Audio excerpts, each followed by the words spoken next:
Gusto de tenerte en mi programa. Hola, ¿qué tal, Jorge? Buenas noches, un saludo para todos.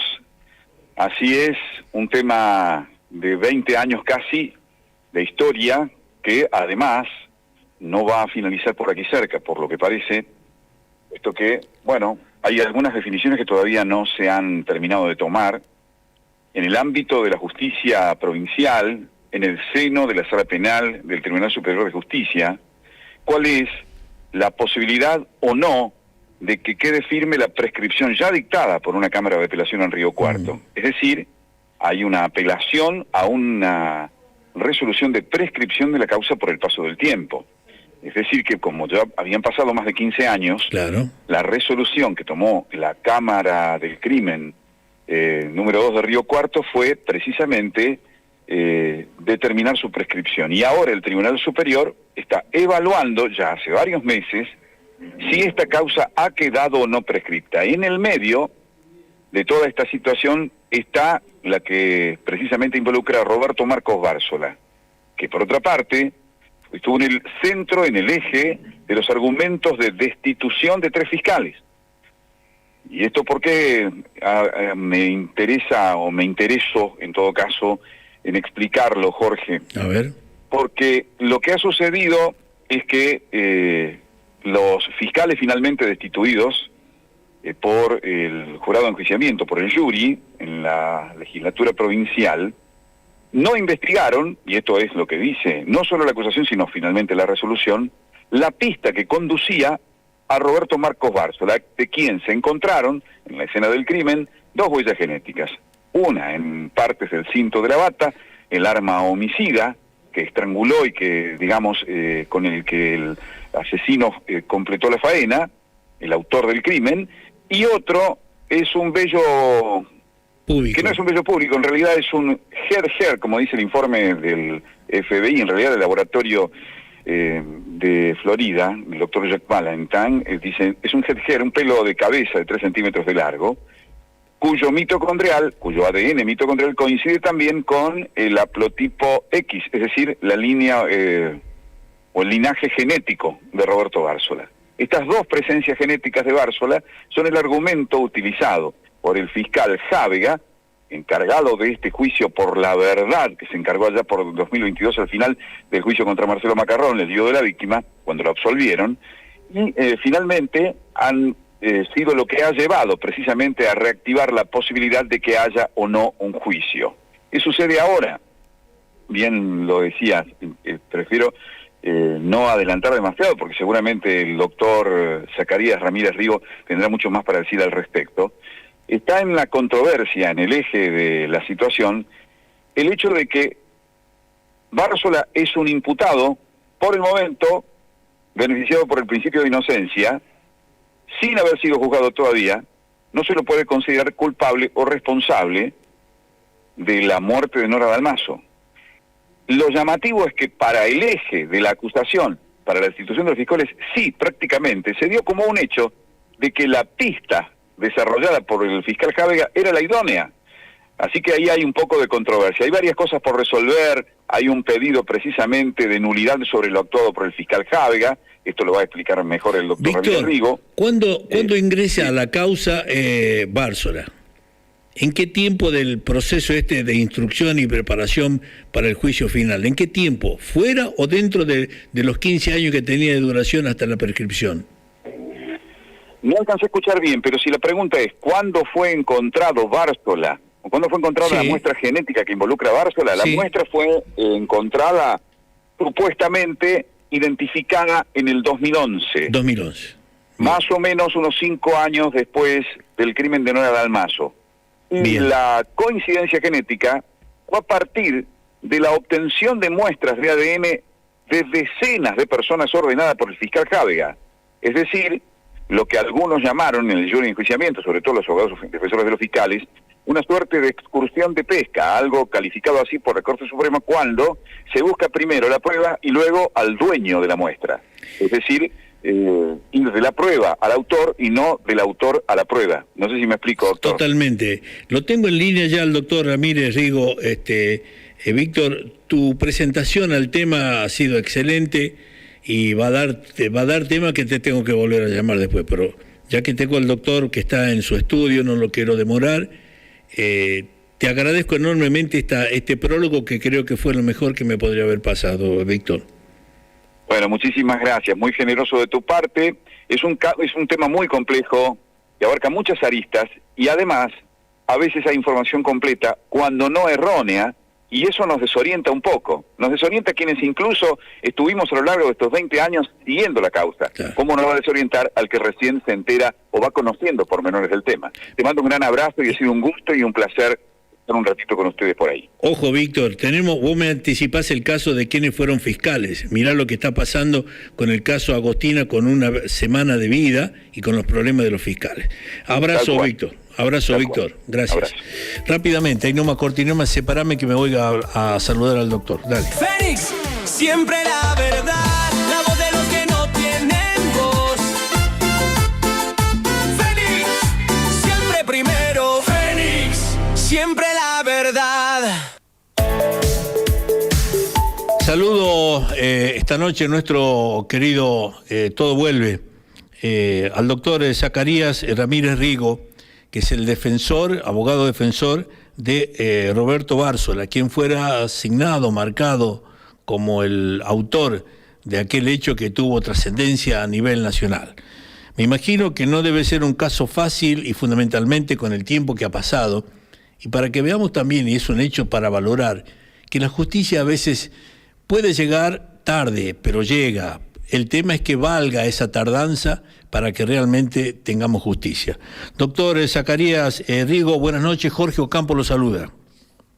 ¿Qué tal? ¿Cómo le va, Jorge Ocampo? Un placer conocerlo, y también, bueno, un gran saludo a Víctor Rapetti, que es quien conectó hace un ratito y no lo pude escuchar en toda su extensión, pero bueno, es una palabra autorizada del caso Nora Dalmazo, porque tiene fiel conocimiento de datos más que exactos, no solamente de la actualidad de esa causa judicial, sino también del minuto 1 en el cual Nora Dalmazo pierde la vida. Ha sido un placer esta invitación y a disposición. Claramente es una causa que atraviesa con una contundencia muy importante, ¿no? Esta defensa, siempre lo digo, y entiendo, Campo, que comparte esto conmigo, cuando viene un cliente al estudio con una acusación tan fuerte como una violación seguida de muerte, que tiene una condena, una pena de perpetua, lógicamente es un desafío profesional llevarlo a cabo para estar a la altura de las circunstancias, y más cuando es una causa con esta repercusión mediática y que ha puesto en vilo 20 años la justicia de Córdoba, y ha estado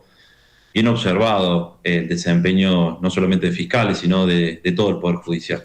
Además, doctor, tengamos en cuenta que el tiempo, así como es un aliado para poder reclamar cualquier situación en la justicia, también se transforma en el verdugo de que cuando se vencieron las causas, también tiene eficacia el tiempo, bueno o malo, pero tiene eficacia. En el caso suyo, le toca ahora hacer valer que esa causa está totalmente archivada, debería estarlo, pero ¿cuál es el motivo por el que hoy se vuelve a revitalizar las posibilidades de la acusación?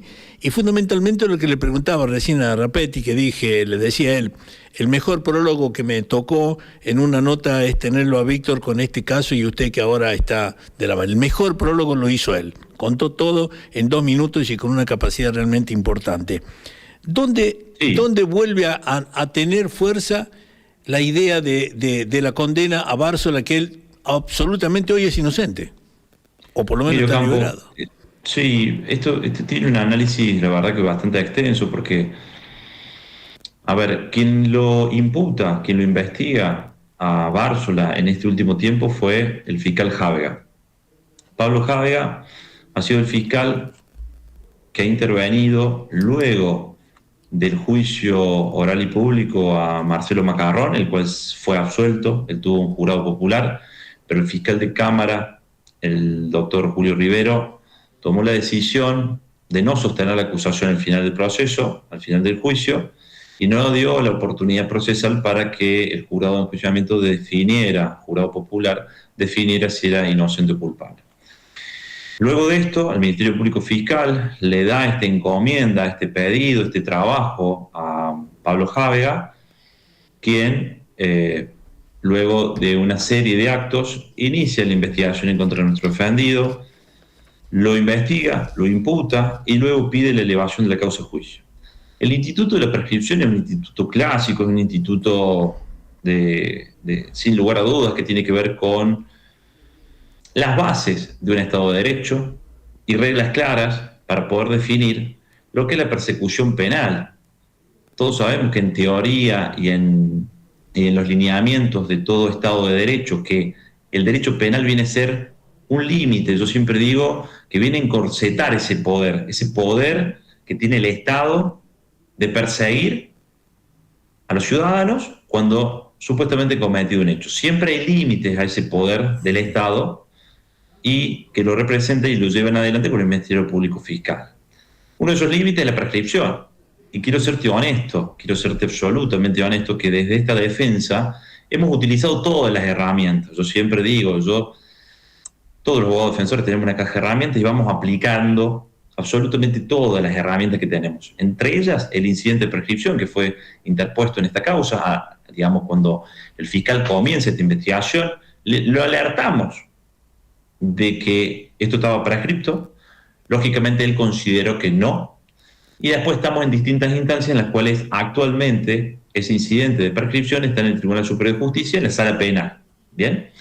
Esperando una sentencia por un recurso de casación, porque nos dio el visto bueno la Cámara del Crimen de la ciudad de Río Cuarto de que esto estaba prescripto, pero bueno, la querella, por medio también del Ministerio Público Fiscal, aplicó, digamos, un recurso que técnicamente es el recurso de casación para que esto vaya al TCJ. Además, esta defensa utilizó otro de los remedios que tenemos o estas herramientas, que es un incidente de nulidad de todo lo actuado por Jávega. ¿Se recuerda lo que dije? Luego del juicio oral y público, el viudo, el Ministerio Público Fiscal le encomendó esta tarea de continuar esta investigación a Jávega.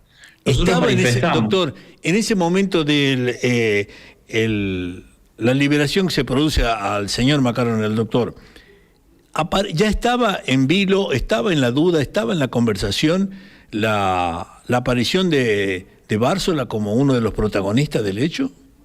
En el momento del juicio no, es más, él estuvo como testigo del mismo. ¿Bársola estuvo como testigo? Exactamente, fue testigo de la causa, pero en las primeras, llamémosle, en las primeras horas de la investigación, en las primeras fojas, en el primer cuerpo del expediente, el doctor Di Santos, que fue el primer fiscal que entendió en la causa, sí, había realizado tareas y tenía la línea investigativa de los obreros. Normalmente, o lastimosamente, siempre todos los fiscales tienen la línea de los obreros en sus primeras hipótesis, ¿sí? Llamémosle, sí, en su teoría del caso. Normalmente, en cualquier hecho, la línea o la hipótesis de los trabajadores nunca se descarta. Justamente el primer imputado en la causa fue el pintor. Por lo tanto, la línea de investigación de los obreros siempre estuvo, y en esto quiero ser contundente. A Bársola, en el primer tomo o en la primera foja del expediente, tuvo intervenciones telefónicas, tuvo allanamientos, fue citado en sede, digamos, vía sumarial en la comisaría, como así también fue citado en la fiscalía en su momento. Por lo tanto, fue una línea investigativa, no hubo elementos de contundencia para, siempre dio negativo todas las cuestiones investigativas que le hicieron a Bársola. Por lo tanto, luego de lo que fue el perejilazo en aquel momento en Río Cuarto, que se llevó, permítame el léxico, se llevó puesto de la destitución, sí, sí, de un fiscal general en la provincia de Córdoba, bueno, la línea investigativa de los obreros se descartó por el resto de los fiscales y tuvieron otro tipo de hipótesis que apuntaban a familiares directos de Nora Dalmacio. Doctor, ¿hubo una investigación de los elementos, la ropa, las sábanas y todo eso? ¿Dónde se hizo esa investigación de ADN? Me acuerdo que fue una investigación que los llevó fuera del país a realizar ese tipo de estudio, ¿verdad? Sí, lógicamente hubo una investigación del FBI. Vuelvo a decir, esta causa para la provincia de Córdoba tuvo... mire, si uno ve los antecedentes, en aquel momento teníamos al gobernador José Manuel de la Sota, que en un acto con Néstor Kirchner, que era el presidente de aquel momento de la República, así hizo referencia enfáticamente a que instaba al Poder Judicial a resolver esta causa. Por lo tanto, vuelvo a decir, estaba todo el arco político también muy preocupado y ocupado por esta cuestión, de manera inédita.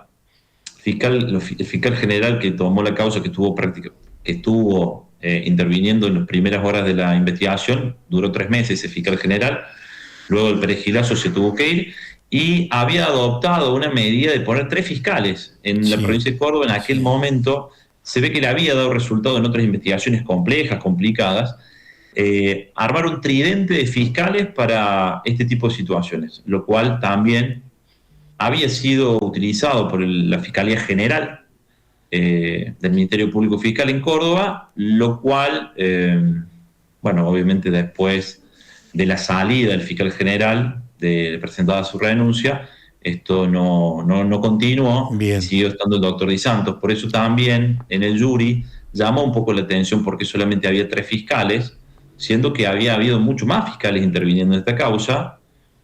Por lo tanto, uno como auxiliar de la justicia o como amante del derecho, como en su cotidianeidad habla de esto, se hacía esa pregunta: ¿por qué solamente los fiscales que imputaron a la familia Macarrón y no estaba el resto de los fiscales, que también se le podría reprochar por qué no tuvieron la línea investigativa de Bársola o quien fuera? Sí.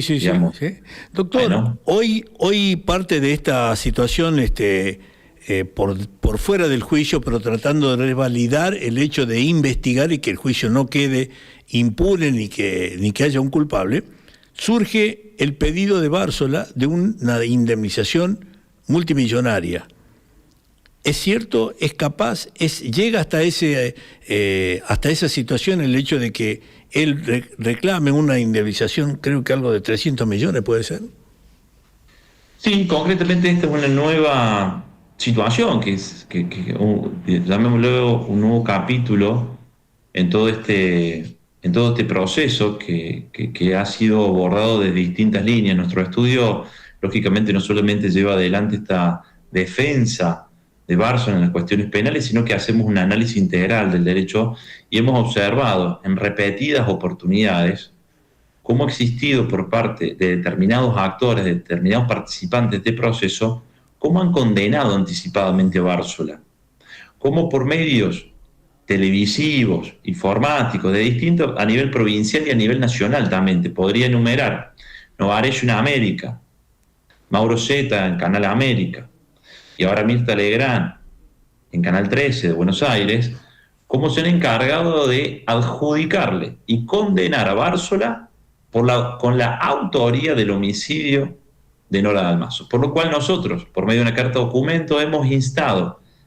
intimado y solicitado a que se abstengan de seguir realizando este tipo de manifestaciones que son agraviantes, claramente, y que son un adelantamiento de condena mediática, lo cual está expresamente prohibido en el artículo 51, 52, 53, 1071 siguiente del Código Civil, artículo 18 de la Constitución Nacional, en el cual claramente dice que todos los ciudadanos somos inocentes hasta que no exista un proceso en el cual se pueda debatir la prueba y por medio de una sentencia le pueda adjudicar y señalar a una persona que ha cometido un delito. Bársola no tiene el juicio todavía, por lo tanto no puede ser señalado por ningún actor de este proceso a que es el autor material de la muerte de Nora Dalmazo, porque eso no, necesitamos una sentencia de la cual todavía no hemos llegado al proceso. Por lo tanto, falta mucho camino judicial para andar para que haya condenas mediáticas. Y como hicimos la intimación de que se abstengan, hicimos un pedido de que se retracten, y si eso no ocurriera, una indemnización en base al daño moral por afectar derechos personales, hicimos al buen nombre y honor de mi defendido. En ese caso, ¿sería el Estado el responsable o cada uno de quienes opinaron sin haber tenido la certeza o el juicio previo para determinar que Bársola haya sido el autor de todo esto? Bueno, mire, claramente el Estado va a tener algún tipo de responsabilidad si mi defendido logra un sobreseimiento. El sobreseimiento en nuestra provincia de Córdoba está contemplado en el artículo 350 del Código Procesal Penal de Córdoba, lógicamente, porque es una normativa no de fondo sino de forma, y en ese artículo, muy interesante, hace referencia a 7 incisos por los cuales toda persona investigada puede ser sobreseída. Sabemos perfectamente los abogados defensores que el sobreseimiento es el mejor resultado que puede lograr un cliente, una persona de la cual está siendo investigada, juzgada, por lo tanto, sale del proceso penal de la mejor forma posible, de la mejor manera, porque hay muchas alternativas dentro de lo que es el proceso penal, como por ejemplo el abreviado del 415 de nuestro Código de Procedimiento, pero bueno, sin lugar a dudas el sobreseimiento da la posibilidad a la persona investigada luego de hacer reclamos concretos en contra del Estado, por haber salido sobreseído, sabiendo más que de manera inédita, y le vuelvo a repetir esto y lo subrayo, de manera inédita, el fiscal Jávega, por medio del Ministerio Público Fiscal, autorizado por sus superiores, mire lo que le estoy diciendo, autorizado el fiscal por sus superiores a realizar una conferencia de prensa en la cual inició recién la conferencia de prensa cuando llegó Netflix, por un documental que es de público conocimiento que se hizo de esta causa, y allí informó de manera pública que iba a investigar a una persona que es mi defendido. Por lo tanto, imagínese la exposición pública que generó el Ministerio Público Fiscal contra una... Yo no recuerdo que un fiscal haga una conferencia de prensa de que va a empezar a investigar a una persona. Sí, conferencia de prensa, como por ejemplo, discutida o no, la de Garzón, con respecto al caso de Agostina, lo cual no comparto nada de lo que hizo el Ministerio. Evidentemente el Ministerio Público Fiscal en la provincia de Córdoba, cada vez que hace una conferencia de prensa, tiene un resultado negativo para la misma institución. Pero bueno, eso es un pensamiento. Hoy entró un pedido de destitución de los dos, de Rodríguez y del otro fiscal, de los dos. Sí, de Rodríguez, que iba a ser premiado hasta hace poco, le han frenado una designación. Pero bueno, esa es la justicia cordobesa que tenemos. Pareciera ser, imagínese, Ocampo, nosotros hicimos un planteo de nulidad del juez de control. El juez de control, Diego Ortiz, en la ciudad de Río Cuarto, tiene una presentación nuestra. Cuando yo hablo de esta caja de herramientas, además del incidente de prescripción, planteamos un incidente de nulidad de todo lo actuado, desde la foja 1 por Jávega, o sea, del minuto 1 por Jávega, conferencia de prensa, hasta su pedido de elevación de la causa a juicio. Imagínese si ese planteo de la defensa llegara a prosperar como prosperó lo de la prescripción, donde le dijimos, mire, fiscal, y hay un elemento, me parece acá trascendental. Jávega, a quien no voy a criticar de manera personal, claramente no, porque no es mi función, sí lo puedo criticar de manera objetiva en su desempeño del cargo como funcionario público. Tiene un dictamen con menos de un mes de diferencia en una causa con similares situaciones jurídicas y determinó la prescripción de una causa, y después tuvo un dictamen absolutamente opuesto en la causa de Nora Dalmazo. Voy a tratar de ser cortés en las palabras, en el vocabulario, haciendo casi una adhesión de copy y pegue con muchos argumentos por qué se suspendió la prescripción en el caso de Nora Dalmazo, que fueron realizados por la querella, a la cual no voy a discutir esos argumentos, porque la querella puede ser... Además estaban los involucrados condenados y estaban el caso del señor Macarrón y del hijo, o sea que una querella... Claro. Pero lo que quiero decir es esto, el fiscal toma argumentos de la querella, que vuelvo a decir, la querella puede ser imaginativa, creativa, al oro cuando hay alguna contraparte que intenta construir dogmáticamente un nuevo pensamiento del Instituto de la Prescripción. Es valorable, pero el Instituto de la Prescripción, al ser de orden público, se ata específicamente a los motivos y argumentos que están en la ley. No nos podemos ir por fuera de la ley. Por eso esta defensa es crítica de la evaluación y opinión que hizo Jávega con respecto a la prescripción. Porque él como funcionario público no se puede apartar de la ley. Doctorazo querido, me quedaría con vos hasta las 12 de la noche hablando de este tema. A mí me apasiona y sobre todo la claridad con la que estás exponiendo. Pero en Es un radio, tema apasionante, es un tema que tiene muchísimas aristas jurídicas. en radio los horarios nos matan y nos corren.